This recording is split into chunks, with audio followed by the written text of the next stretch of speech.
Queridos amigos, irmãos do Ideal Espírita Cristão, boa noite para todos.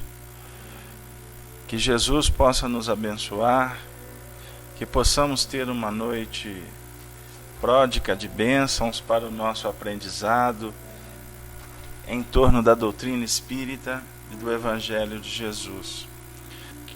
O nosso objetivo, acima de tudo, é estreitarmos os nossos laços de fraternidade, de amizade, de sorte que possamos trabalhar no estudo da doutrina e, acima de tudo, na aplicação no nosso dia a dia.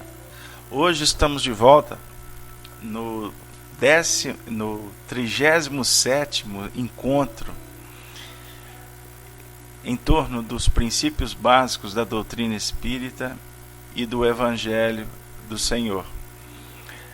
Nós, hoje, vamos, junto com vocês, dar continuidade ao trabalho iniciado na semana anterior, nas duas últimas semanas, para ser mais objetivo, com a lei de liberdade, aonde no primeiro momento nós trabalhamos a liberdade natural. No segundo encontro nós conversamos um pouco sobre a escravidão e hoje nós estaremos conversando em torno do tópico liberdade de pensar.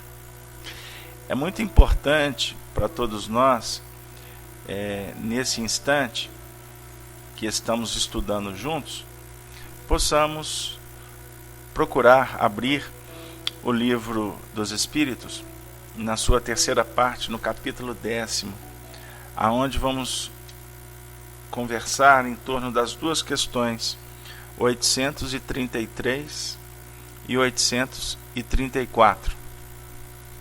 Então, para iniciar a nossa jornada, eu farei a leitura das duas questões, pedindo aos nossos companheiros que possam utilizar o chat de sorte a trocarmos experiências, as questões que possam suscitar dúvidas ou mesmo comentários, que vocês possam nos ajudar colocando no chat, que procuraremos, à medida do possível e das nossas possibilidades, iremos conversar com vocês. Então, repetindo, questão 833 e 834. Kardec formula assim aos espíritos: haverá no homem alguma coisa que escape a todo constrangimento e pela qual ele goze de absoluta liberdade? Repetindo, haverá no homem alguma coisa que escape a todo constrangimento e pela qual ele goze de absoluta liberdade? Resposta: é pelo pensamento que o homem goza de liberdade sem limites, pois o pensamento não conhece obstáculos. Pode-se impedir a sua manifestação, mas não aniquilá-lo. Eu agradeço a Chanri, que está colocando no chat as questões para aqueles que não possuem o Livro dos Espíritos em mãos. Continuando. Questão 834. O homem é responsável pelo seu pensamento? Repetindo, o homem é responsável pelo seu pensamento? Resposta: é responsável perante Deus. Como, porém, somente Deus é capaz de conhecê-lo, ele o condena ou absolve segundo a sua justiça.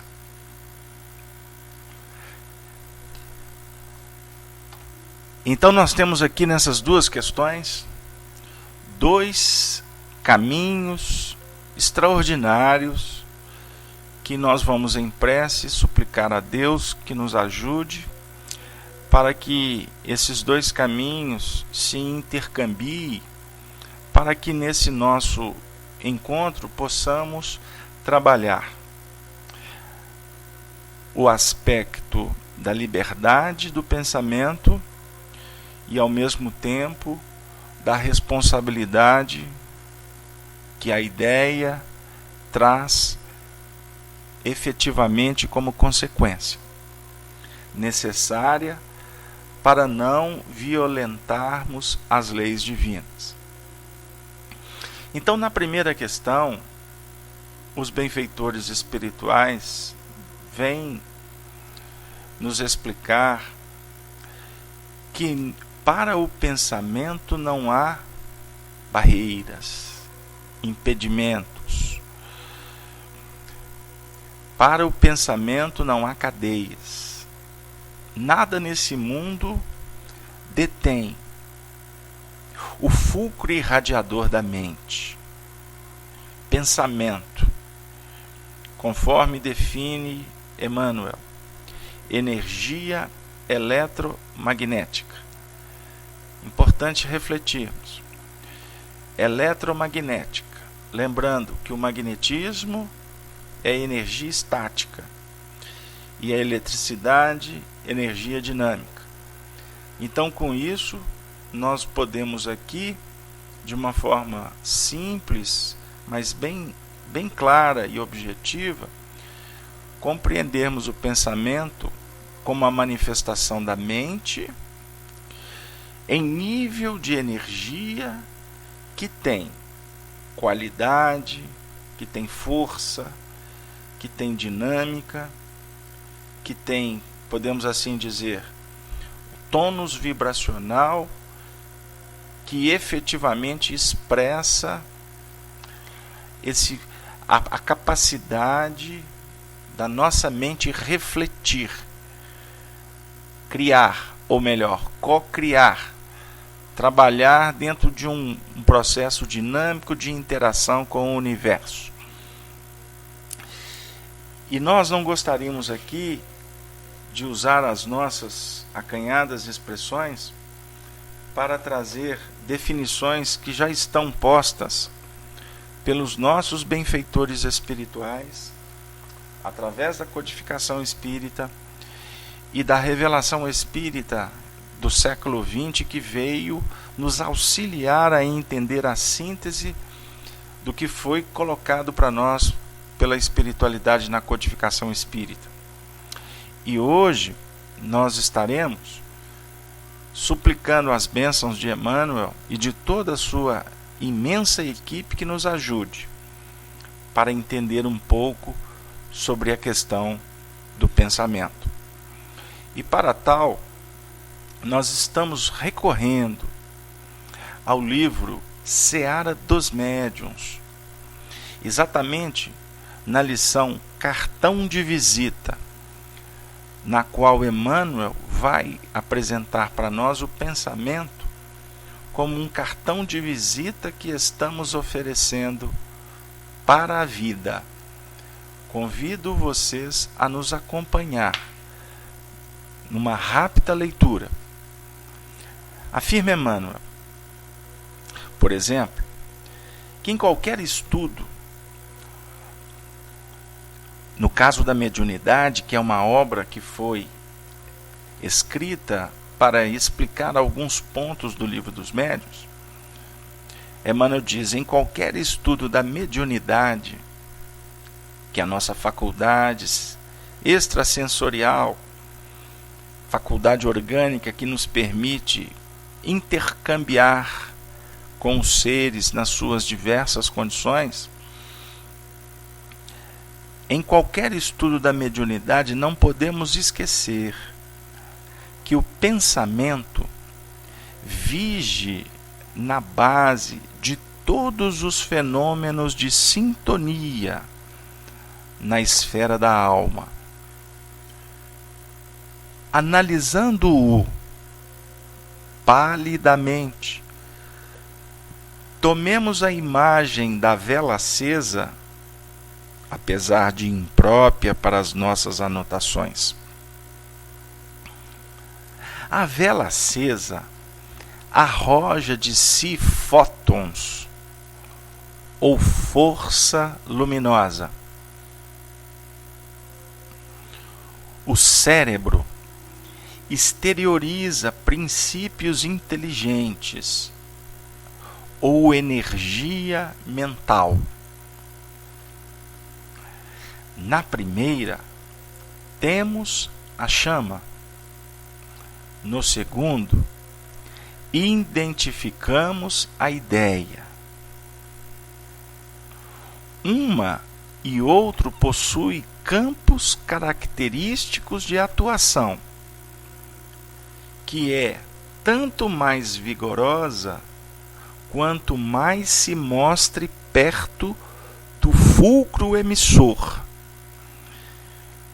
Observemos que interessante a comparação que o evangelista do Brasil utiliza. E esse parágrafo traz para nós profundas reflexões, que a mente, não é? a se expressar através do pensamento, que utiliza, por exemplo, no nosso caso, quanto encarnados, do cérebro físico como órgão intermediário, efetivamente vai definir para nós que o pensamento vai caracterizando um campo característico de atuação. E tanto mais vigoroso, quanto mais se mostre perto do fulcro emissor.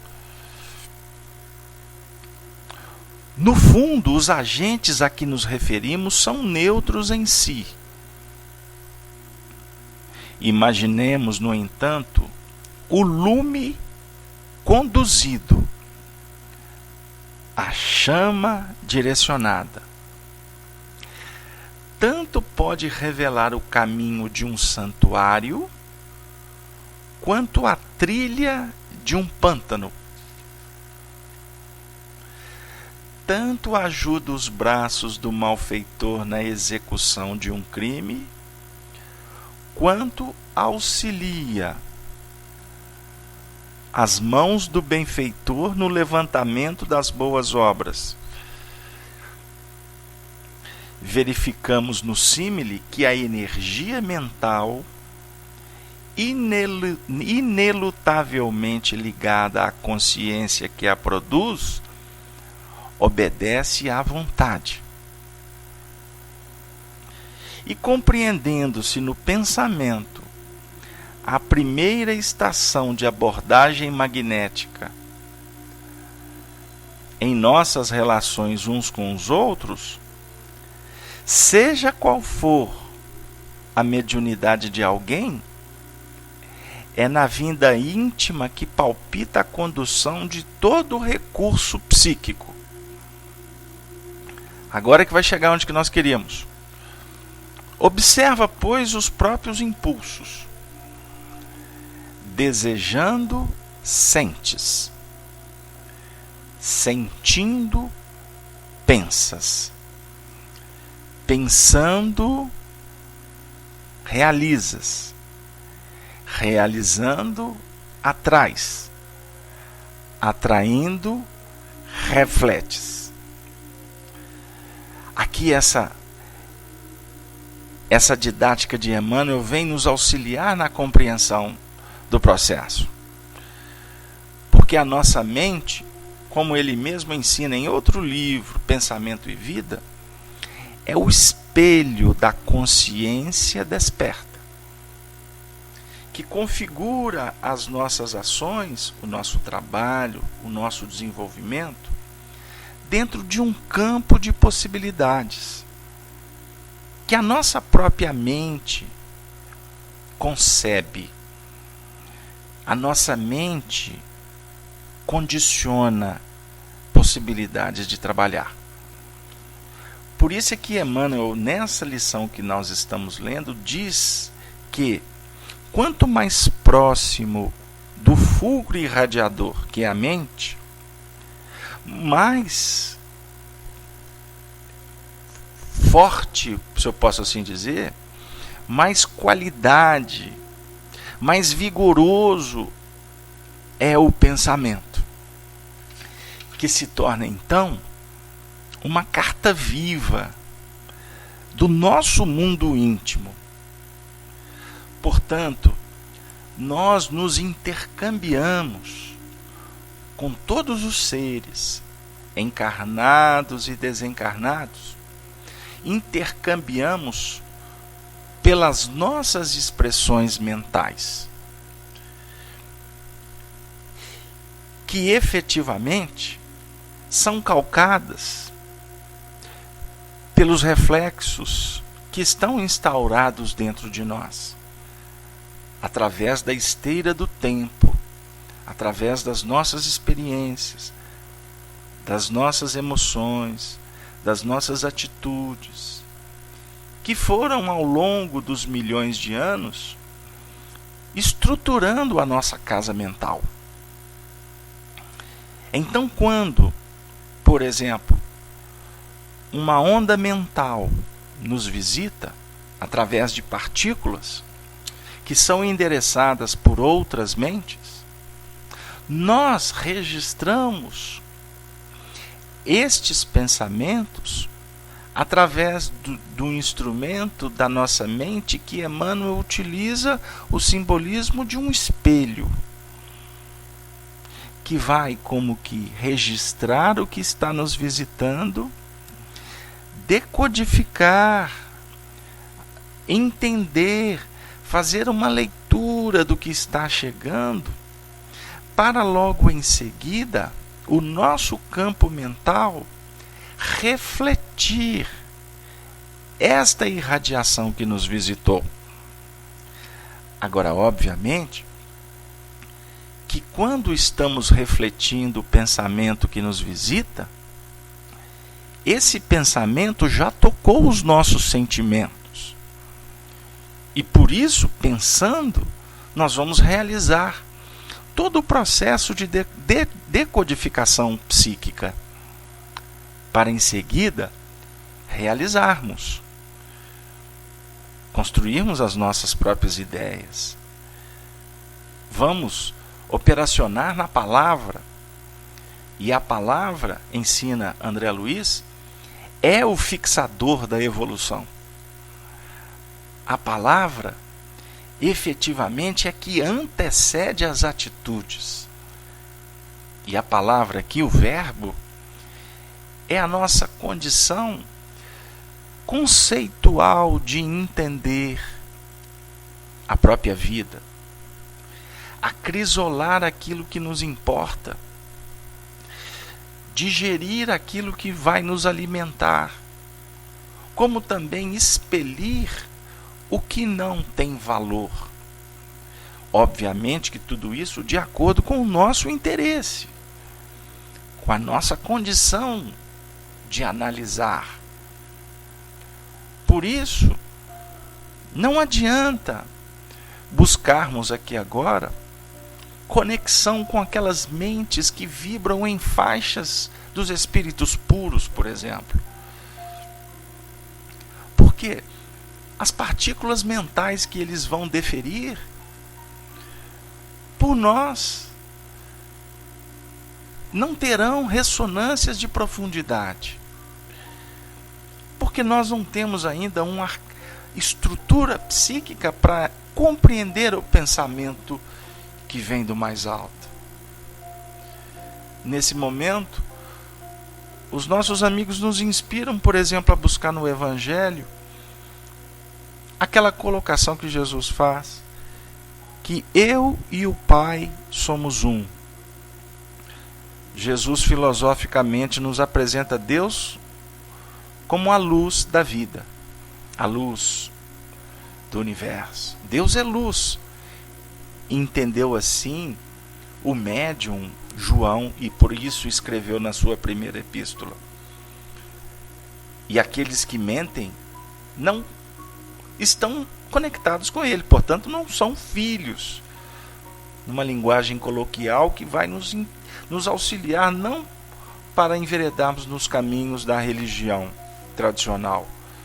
Se eu fizer o que o pastor, o que o padre, o que está escrito no livro, o que o Espírito disse, eu estou bem com Deus. Não, não é isso. Ele quer apresentar para nós que quando nós refletirmos o bem, nós nos tornamos filhos da luz. E por isso, nos tornamos carinhosamente, como fala Pai João Evangelista, já velhinho, escrevendo a epístola, por isso que eu me referi a ele como um pai. Ele era tratado como pai, Pai João. Ele nos trata como filhinhos. Sereis filhinhos da luz. Porque Jesus também se proclama a luz do mundo. No capítulo 8 de João, no versículo 12. Eu sou a luz do mundo. Aqueles que me seguem não andarão em trevas, mas terão a luz da vida.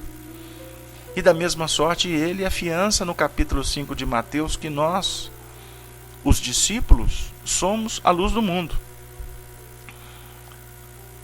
Mas para isso primeiro precisamos de ser o sal da terra, para compreender, para entender, para refletir e agir.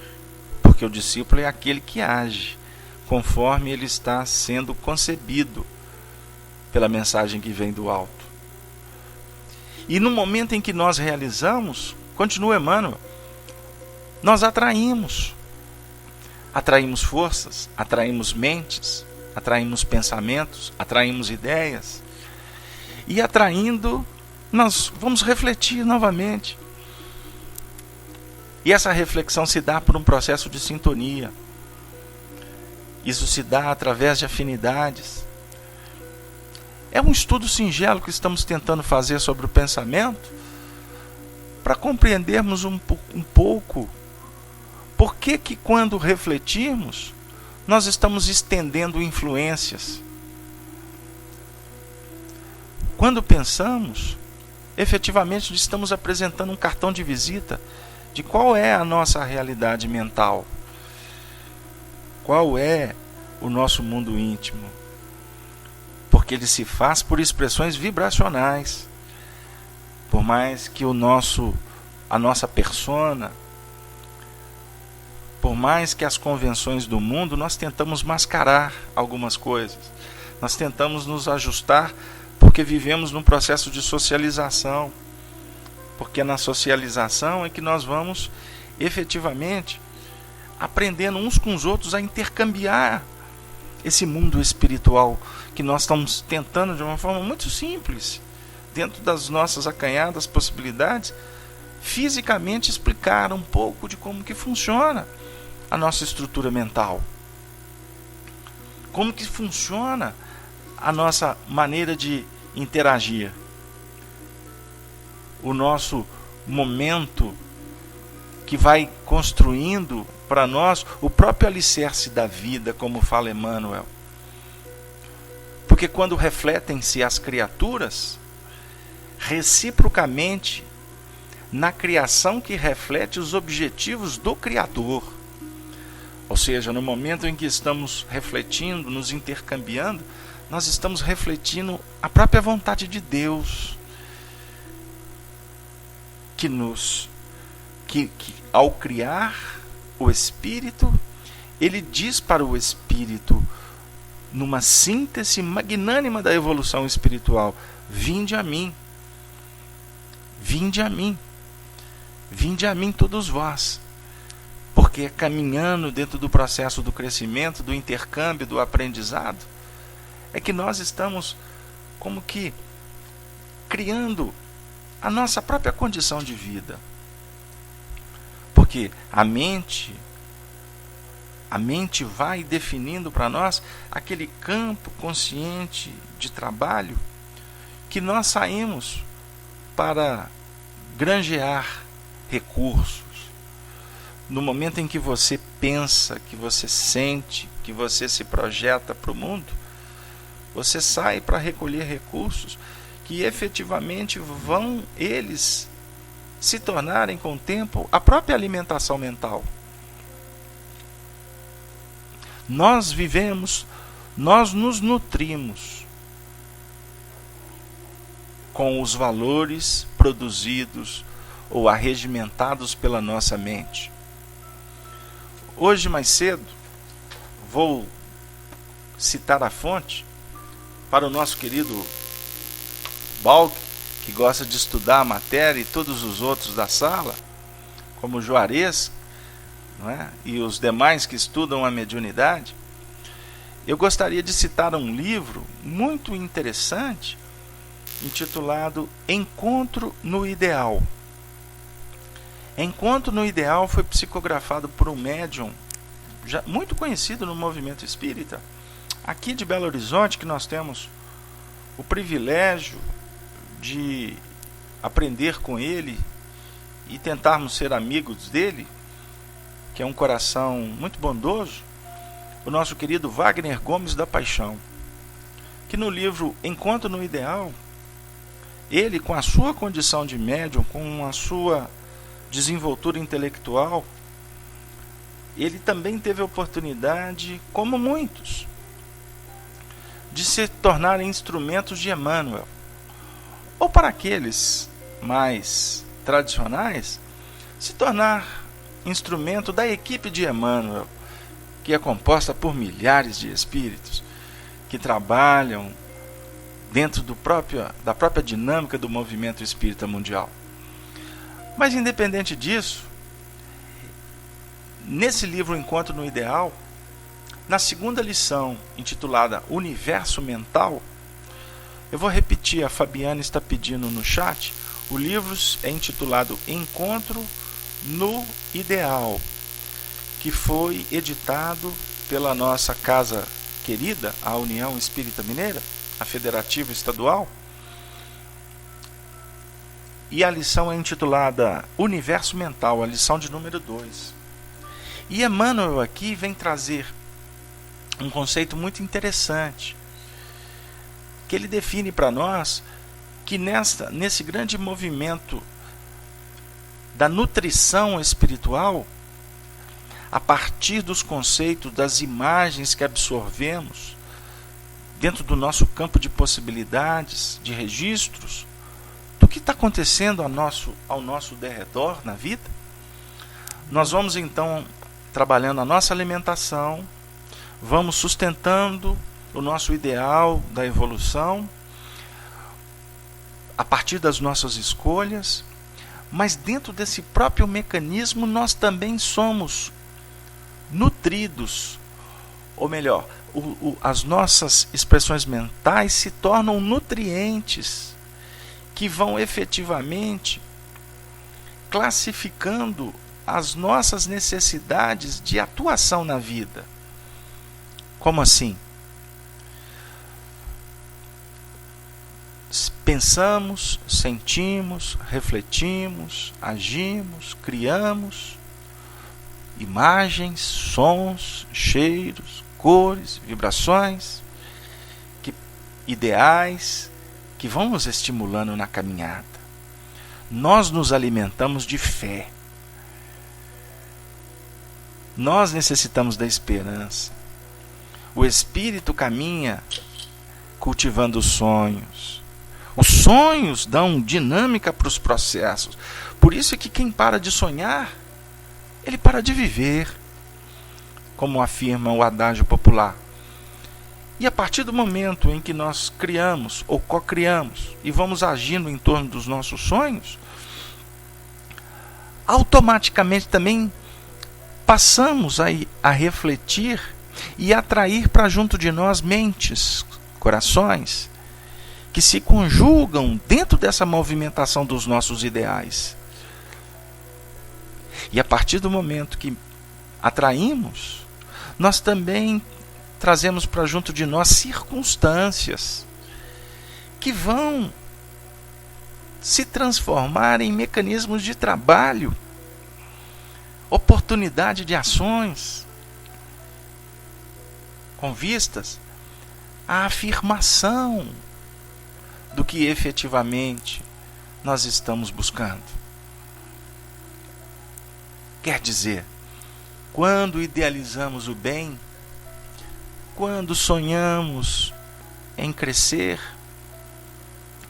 com vistas à nossa afirmação psicológica, a nossa desenvoltura na sociedade dentro dos planos da horizontal do mundo, na conquista de um trabalho, na construção de um livro, não é? Na realização de uma obra beneficente, automaticamente a movimentação mental, as energias, vão atraindo para junto de nós almas e corações que sintonizam com estes ideais. E com isso, automaticamente, a partir do merecimento e das possibilidades, Deus vai como que chancelando o processo, porque Ele é bendito. Ele vai favorecendo para que nós possamos ter a oportunidade de realizar.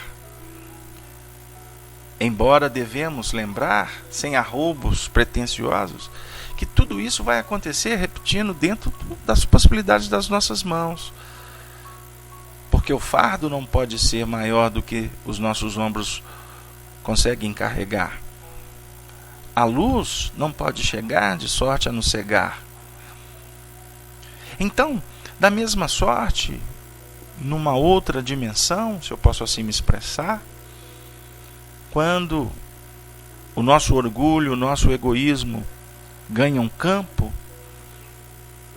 a vaidade transforma o ideal do bem em atividades complexas, difíceis, automaticamente também atraímos para junto de nós aquelas mentes que estão endereçando pensamentos que se conjugam, que se sintonizam com aquilo que efetivamente não é o melhor. Portanto, e a partir do momento em que se atrai, cria-se então, conforme Emmanuel vem nos definir, aquelas circunstâncias que vão levar as personalidades a incursões num contexto de incontáveis ideias e impressões, desejos e formas, que vão efetivamente obedecer à lei de causa e efeito, para guardar sempre a similaridade com o movimento da conhecida arma de arremesso denominada bumerangue. Olha que imagem interessante que Emmanuel utiliza. Dentro desse mecanismo de criar, de pensar, de refletir, atraímos e vamos automaticamente sendo como que convidados pela vida para operacionalizar tanto a chave que liberta, como também a algema que é a crisola. Para que a partir do momento em que a nossa mente, os nossos pensamentos entrem em faixas mais sutis, como mais densas, nós possamos cada vez mais, pelo aprendizado dos atritos da vida, das dificuldades do caminho, dos testemunhos como é que eu posso dizer?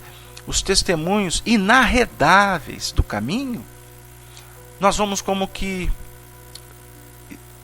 aprimorando o cartão de visita que efetivamente nós podemos apresentar para a vida. Vocês me perdoem, nós estamos tentando filosofar de uma forma mais diminuta possível, porque o assunto não é fácil para esboçar o pensamento, porque ele envolve um estudo aprofundado que todos nós estamos sendo convidados a exercitar e nos envolver, nos comprometendo, para que a gente possa entender o porquê que a nossa vida ainda tem um colorido tão difícil, por que tentamos sair das dificuldades e parece que muitas vezes elas passam a ganhar mais corpo, por que muitas vezes o nosso coração anseia por caminhar do lado daqueles que amamos, ou que corações que possam sintonizar com os nossos ideais e nem sempre os encontramos. É necessário refletir por que existe manifestações do nosso campo mental que muitas vezes a nossa persona toma como fatores geradores de angústias, de rebeldia, né?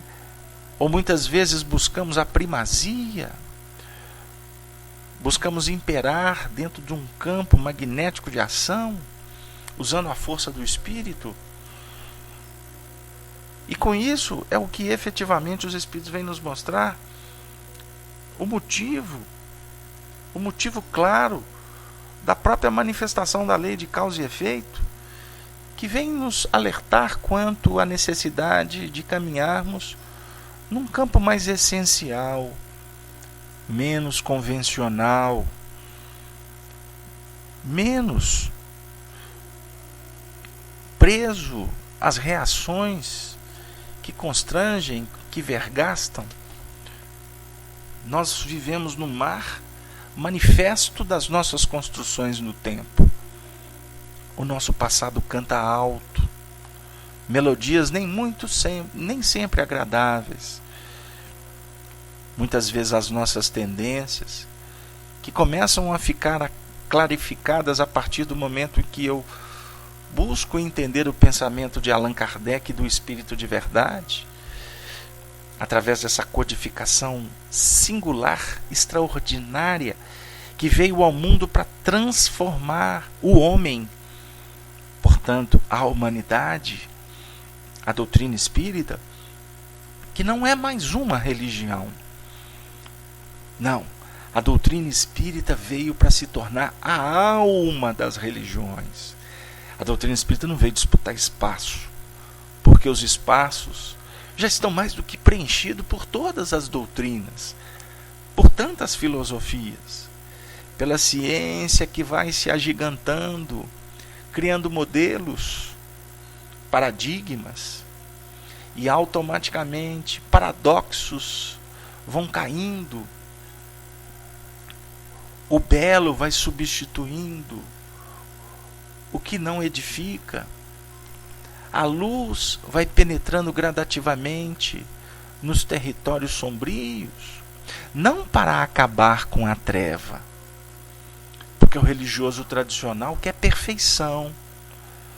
Hoje nós conversávamos com uma companheira do movimento espírita, aqui da América do Sul, e ela, de uma forma muito carinhosa, muito amiga, fraterna, nos disse assim: "Ô Carlos Alberto, tem hora que eu sinto falta tanto de um ombro amigo, de um companheiro mais experiente em movimento espírita, para que eu pudesse confessar as minhas dores, dividir as minhas angústias, porque muitas vezes nós caminhamos do lado de espíritas que estão vibrando em faixas tão complicadas. Ai, Carlos Alberto, eu daria tudo para ter um grupo assim, assim, assado." E na medida que ela foi falando, nós nos recordamos de Emmanuel, quando vem falar de um grupo perfeito. Grupo perfeito, amigos que representam o alto. Nós não somos merecedores. Nós não estamos ainda nesse patamar de bem-aventuranças, porque nós menosprezamos as oportunidades de trabalhar em grupo por causa da vaidade. Como é que nós queremos ter um grupo perfeito? Nós muitas vezes vilipendiamos corações em nome da nossa maneira de pensar. Como que eu posso ter companheiros que vão trabalhar comigo na mesma sintonia? Não.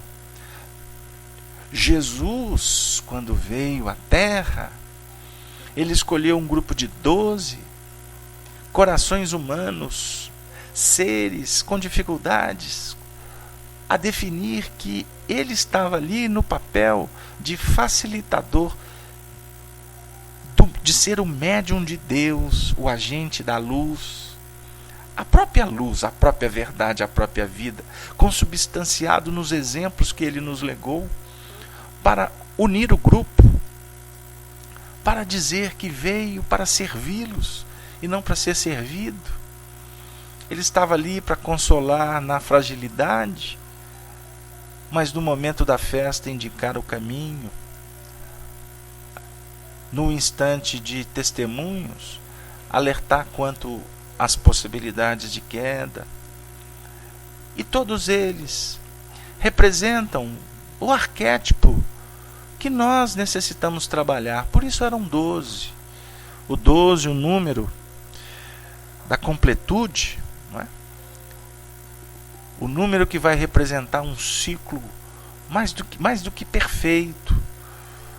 O número 12, que está representado nos 12 meses do ano, nos 12 signos do zodíaco, e por aí vai.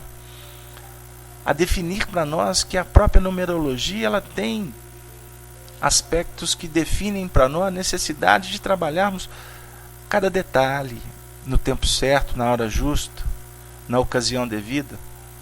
Então todos nós somos como que aqueles corações frágeis ainda, que necessitamos de agigantar pelo esforço hercúleo do dia a dia. Por isso precisamos de compreender e valorizar a todos aqueles que estão conosco, embora sabendo que nem sempre permaneceremos. A vontade de Deus nem sempre vai respaldar que aquele que está conosco venha permanecer no amanhã, porque nós estamos caminhando na evolução e Deus vai nos conferindo oportunidade através de outros cartões de visita, que são os pensamentos de irmãos que estão do nosso lado,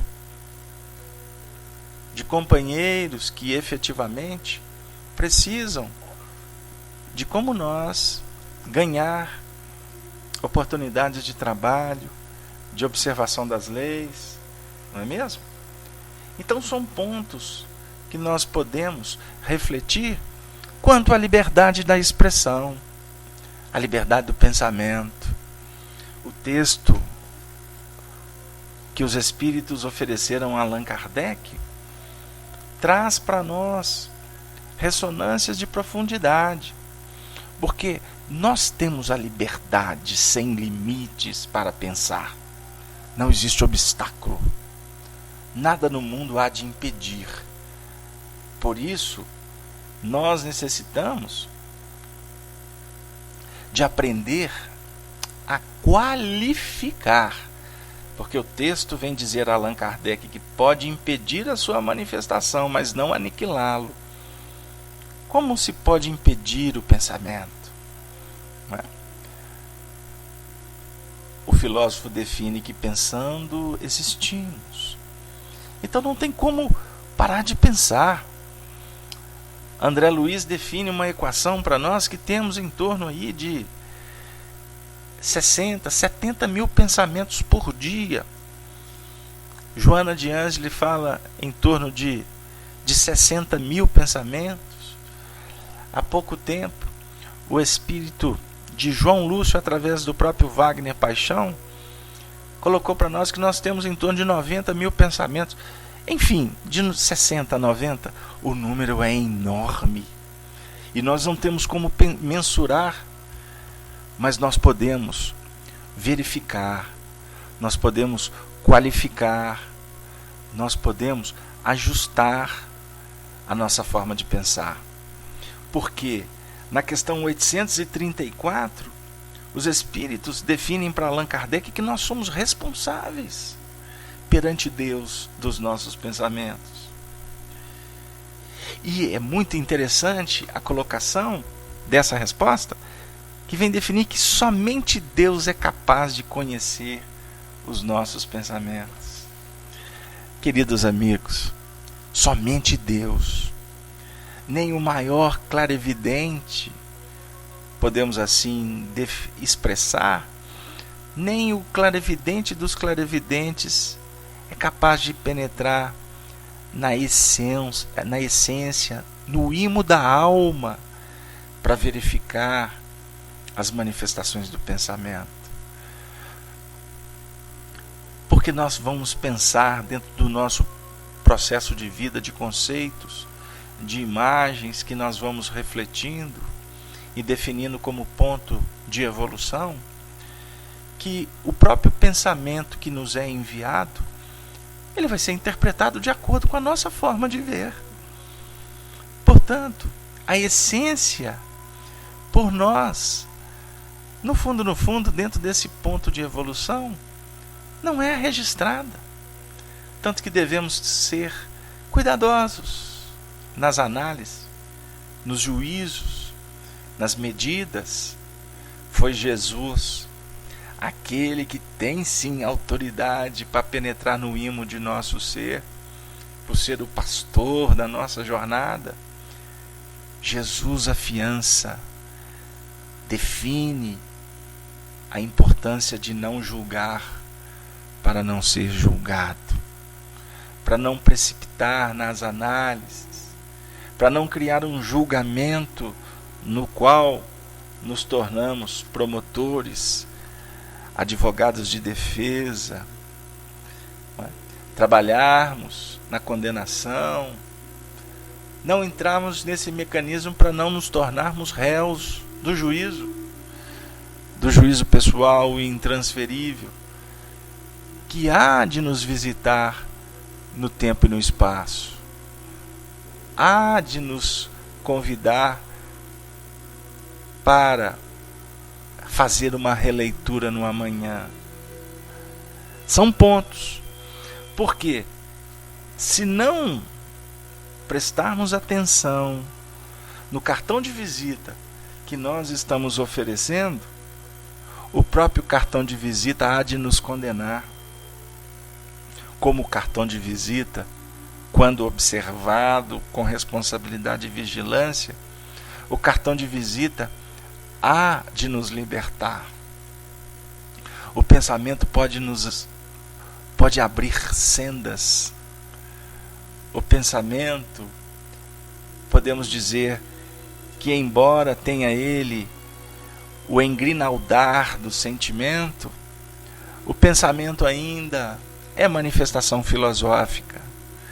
O pensamento é que vai na frente fazendo a própria alteração, a própria renovação, para em seguida a atitude e a palavra confirme o que a nossa mente está concebendo agora.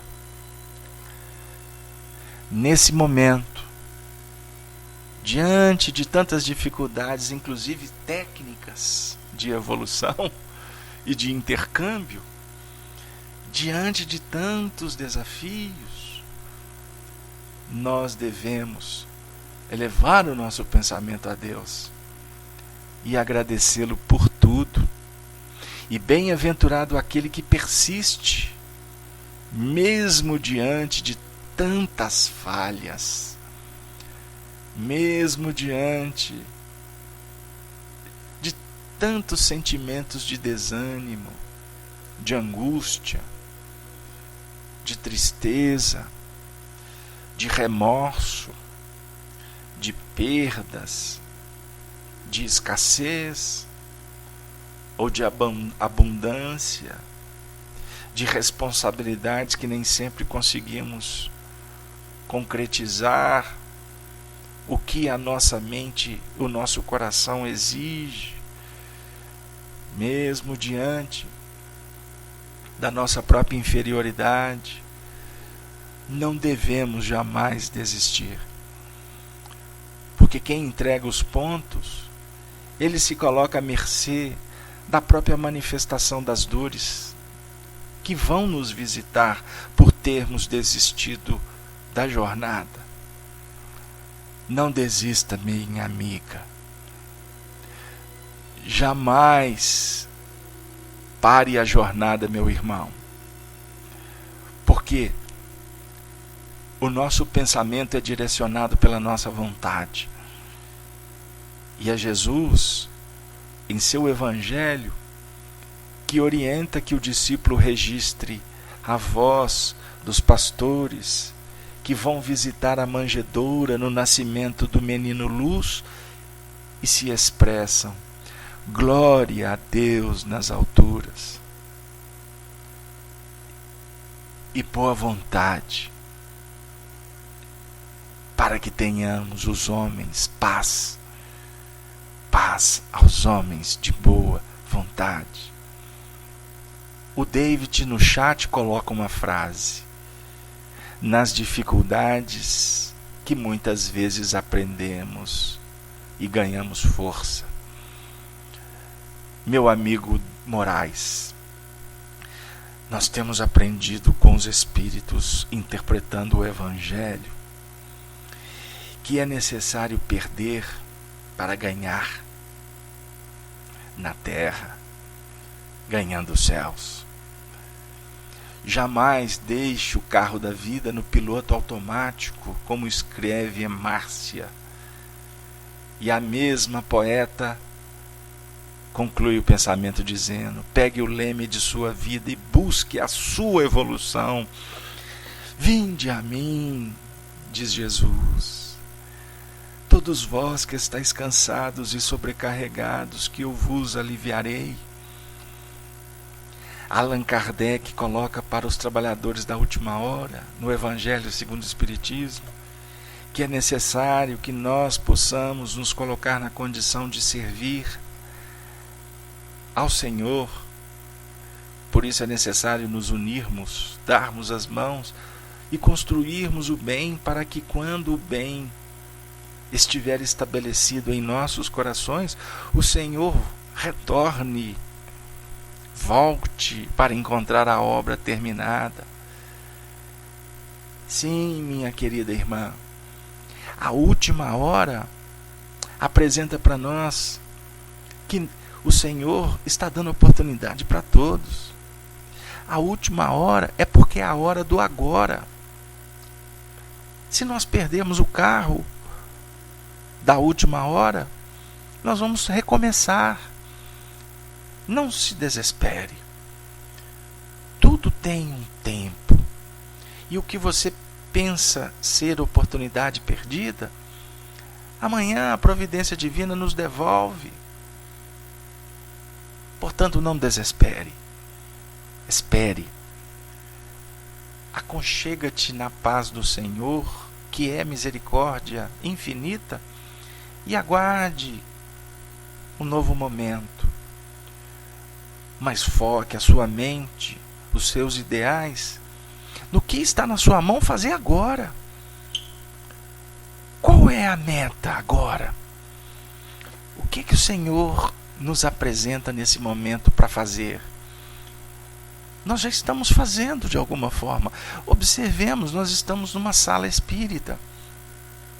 Nós estamos num ambiente que vai se projetando como uma rede a abraçar muitos corações amanhã. Portanto, nós estamos trocando entre nós experiências, mas estas falas, essas vibrações, esse carinho, essa amizade vai ser levada para outros. São experiências que vão nos ajudando, inclusive a nos intercambiar com outras almas, que podem ser aquelas que vão chegar nesse espaço da Rede Amigo Espírita ou da Rádio Fraternidade, e serão aquelas mãos que serão estendidas para nos ajudar em novo soerguimento. A vida é cheia de acertos, de quedas, de soerguimento, de aprendizado. Sede perfeito, nos fala Jesus, perfeito como o vosso Pai Celestial, o Deus que fala em ti. Ele não está se referindo ao Deus Criador do universo. É o Pai que nós concebemos. É Deus que está agindo bondosamente pela nossa consciência, falando: vá, meu filho, caminhe mais um pouco, está na hora. Não tema. Queridos amigos, com muito carinho, com muita alegria, nós estamos caminhando para o instante da interrupção do nosso encontro. Eu agradeço profundamente a todos vocês pela paciência, pois hoje nós tivemos tantas quedas na internet, sinal, chuva em alguns lugares, mas o que vale para nós é estarmos aqui, nesse momento, dizendo muito obrigado, Senhor. Muito obrigado, Jesus, por mais uma vez nos conceder o dom de viver, a oportunidade de trabalhar, o valor de esperar a caridade que vem do céu, oferecendo a caridade que brota do céu do nosso coração, a refletir as expressões legítimas do bem que vem de Deus. Aos nossos irmãos que infelizmente não tiveram acesso ou acabaram desistindo por uma questão compreensível, nós gostaríamos de dizer que amanhã mesmo o estudo estará postado na Rede Amigo Espírita, porque estaremos providenciando de uma forma urgente, para não haver prejuízo para a sequência dos nossos estudos. Queridos amigos, então nós vamos nos despedindo, trazendo o Espírito Meimei, através das mãos abençoadas de Chico, na lição Esperando por Ti, do livro O Espírito da Verdade. Antes de pronunciares a frase amarga que te explode no coração, tentando romper as barreiras da boca, pensa na bondade de Deus que te envolve por toda parte. A natureza é colo de mãe expectante. Assemelha-se à luz celeste ao olhar do próprio amor que te segue, às ocultas. E o ar que respiras é assim como o sopro da ternura de alguém a estender-te alimento invisível.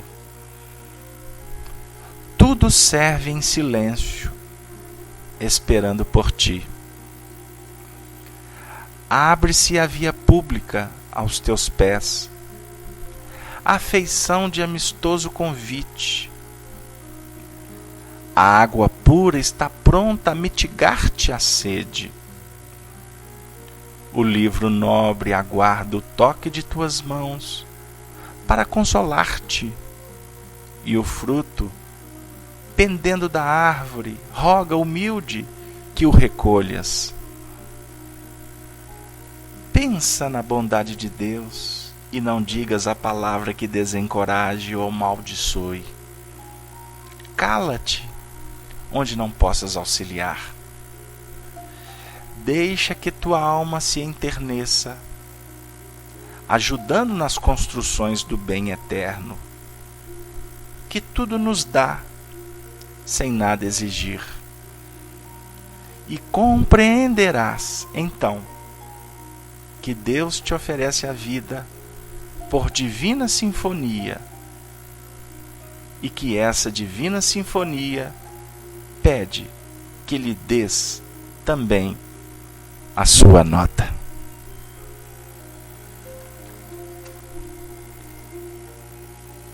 Que essa divina sinfonia pede que lhe des também a sua nota.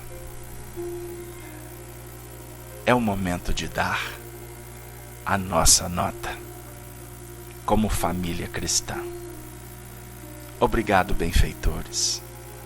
Obrigado, senhoras e senhores. Obrigado a Jesus. Obrigado a Deus por tudo.